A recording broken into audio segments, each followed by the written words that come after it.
Hi friends, இன்னைக்கு பார்க்குறீங்களா சூப்பராக இருக்குது. அப்படியே முறுன்னு சொல்லிட்டு கத்திரிக்காய் டோஸ்ட் பண்ணியிருக்கேன். மசாலா கத்திரிக்காய் நல்லா வாசனையாக செமையாக இருக்குது. பிளேட்டில் எடுத்து வச்சுக்கிட்டு சாப்பிட உக்காரலாம். இப்போ தான் அடுப்பு ஆஃப் பண்ணியிருக்கேன். இப்போ சுட சுட சாதம் வச்சுக்கிட்டு மசாலா கத்திரிக்காவுக்கு கொஞ்சோண்டு நெய் மட்டும் போட்டுக்கலாம்.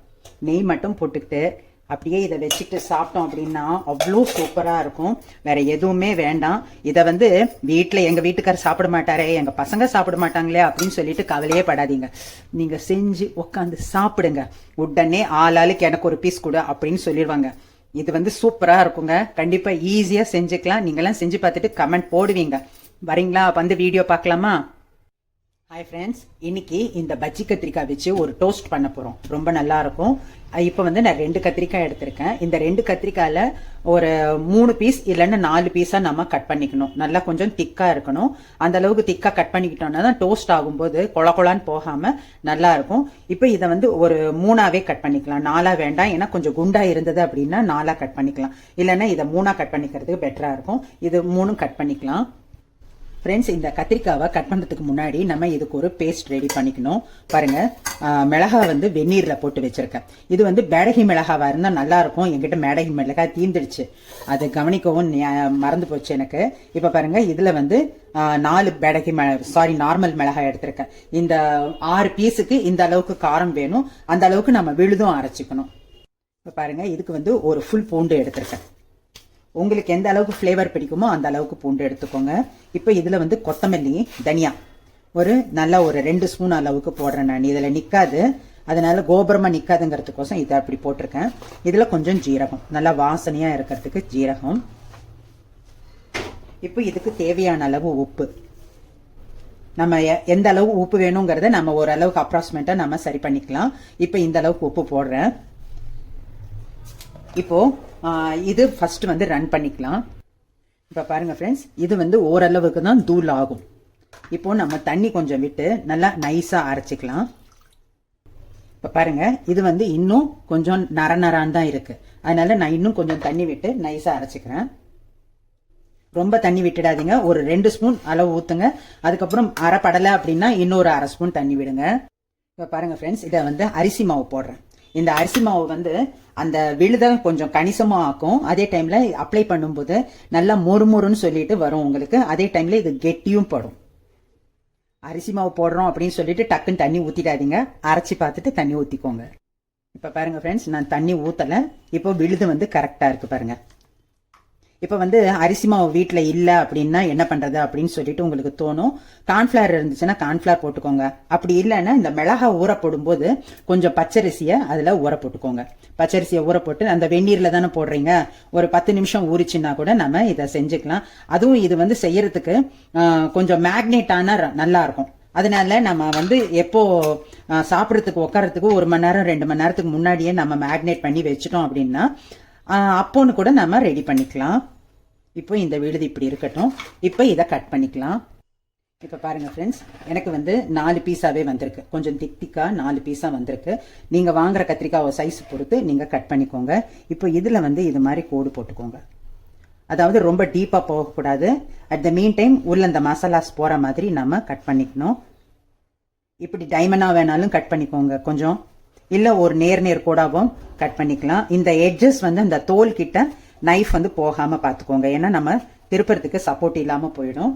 2 பக்கமும் போடுங்க. அந்த கோடு கொஞ்சம் ஜிக்ஸாக்க இருக்கிற மாதிரி பாருங்க. நான் இந்த பக்கம் போட்டது இந்த பக்கம் வரைக்கும் வந்திருக்கு பாருங்க. அது மாதிரி நாம போட்டுக்கணும். பாருங்க, இது மாதிரி கட் பண்ணிட்டு இப்போ இந்த விழுதை லைட்டா அப்ளை பண்ணிடலாம். இப்போ நான் 2 கத்திரிக்காவும் கட் பண்ணல. இது கொஞ்சம் அப்ளை பண்ணி இதுல ஒரு ட்ரேல எடுத்து வச்சுட்டு அதுக்கப்புறம் நம்ம மறுபடியும் அடுத்ததை கட் பண்ணலாம். இல்லைன்னா அது கருக்கும். இது மாதிரி அப்ளை பண்ணிக்கோங்க. உங்களுக்கு எந்த அளவுக்கு விழுது வேணுமோ அது மாதிரி. ஏன்னா இப்போ அரிசி மாவு போட்டிருக்கிறதால நல்லாவே அப்ளை ஆகும் உங்களுக்கு. நம்ம வீட்டில் காரம் சாப்பிட்றவங்கள பொறுத்தும் நம்ம அப்ளை பண்ணிக்கலாம். இந்த 2 சைடும் அப்ளை பண்ணிக்கணும். கை வச்சுட்டு டக்குன்னு கழுவிக்கோங்க நல்லா. அதுவும் யங்ஸ்டர்ஸா இருந்தீங்க அப்படின்னா கை கண் கிட்டயோ மூக்கு கிட்டயோ போயிடுச்சு அப்படின்னா அப்புறம் எரிச்சல் எடுத்துக்கும். இதுக்கு மஞ்சத்தூள் எல்லாம் போட வேண்டியதில்லை. இப்போ இது இப்படியே மேக்னேட் ஆகட்டும். நம்ம வந்து எப்போ சாப்பிட்றோமோ அந்த டைமுக்கு நம்ம இதை டோஸ்ட் பண்ணிக்கலாம். இப்போ பாருங்க ஃப்ரெண்ட்ஸ், இது மாதிரி பீஸ்க்கு ஒன் சைடு தான் அப்ளை பண்ண முடியும். ஏன்னா இந்த பக்கம் கட் பண்ணால் அது வந்து எப்படியானாலும் அது செட் ஆகாது தோசைக்கல்லில் நம்ம சுடும்போது. அதனால ஒன் சைடு அப்ளை பண்ணும்போது கொஞ்சம் ஜாஸ்தியாக அப்ளை பண்ணிக்கோங்க. இப்போ பாருங்க ஃப்ரெண்ட்ஸ், 2 கத்திரிக்காவுக்கு அந்த நான் அரைச்ச விழுது கரெக்டாக போயிடுச்சு. இப்போ இது ஊறினாலும் பரவாயில்ல, ஊறாமல் அவசரத்துக்கு நம்ம அப்படியே கூட டோஸ்ட் பண்ணிக்கலாம், தப்பில்லை. பாருங்க ஃப்ரெண்ட்ஸ், இது வந்து ஒரு 15 நிமிஷமாக ஊறி இருக்கு. இப்போ நம்ம கொஞ்சம் எண்ணெயை லைட்டாக ஸ்ப்ரே பண்ணிடலாம். ஸ்ப்ரே பண்ணிட்டு நமக்கு எத்தனை வேணுமோ அத்தனை டோஸ்ட் பண்ணிக்கலாம். இப்போ பாருங்க, நான் இந்த பீஸ் வந்து திருப்பி போட்டு வைக்கிறேன். இப்போ அனல் வந்து ஹை வச்சிடாதீங்க, கொஞ்சம் நிதானமாக டோஸ்ட் ஆனால் நல்லாயிருக்கும். இதை மூடியும் வைக்கக்கூடாது. மூடி வச்சோம் அப்படின்னா டோஸ்ட் ஆகிறதுல டிஃப்ரென்ஸ் வரும் உங்களுக்கு, அது மாதிரி இருக்காது. இப்போ பாருங்கள், இது டோஸ்ட் ஆகட்டும் சன்ன அனலில்.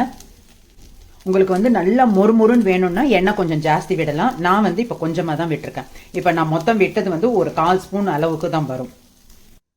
இப்போ கொஞ்சம் நல்லா ரோஸ்ட் ஆன அப்புறம் அது வெந்திருக்கும் அப்படிங்கிற ஒரு நம்பிக்கை வந்த அப்புறம் திரும்புங்க. அவசரப்பட்டு திருப்பினீங்க அப்படின்னா அந்த குக் வந்து ஆஃப் குக்காகவே இருக்கும். இப்போ லிஃப்ட் பண்ணோம் அப்படின்னா வரும்.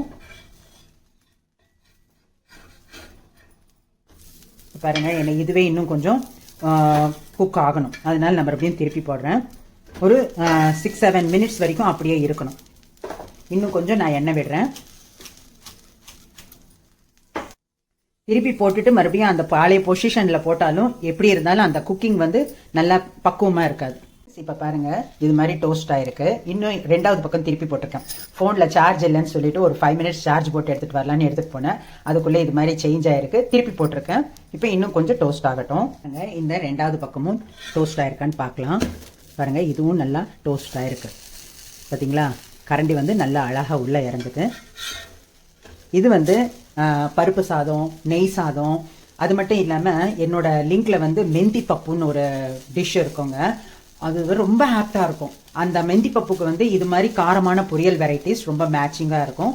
இப்போ கலர் வந்து இது ரெட்டிஷ் கலர் கொஞ்சம் கம்மியாக இருக்குது. நீங்கள் வந்து பேடகி மிளகா போட்டிங்க அப்படின்னா நல்லா கலர்ஃபுல்லாக சூப்பராக இருக்கும். இது வந்து நான் வெறும் பச்சை வரமிளகா போட்டிருக்கிறதால அந்த அளவுக்கு கலர் வரல.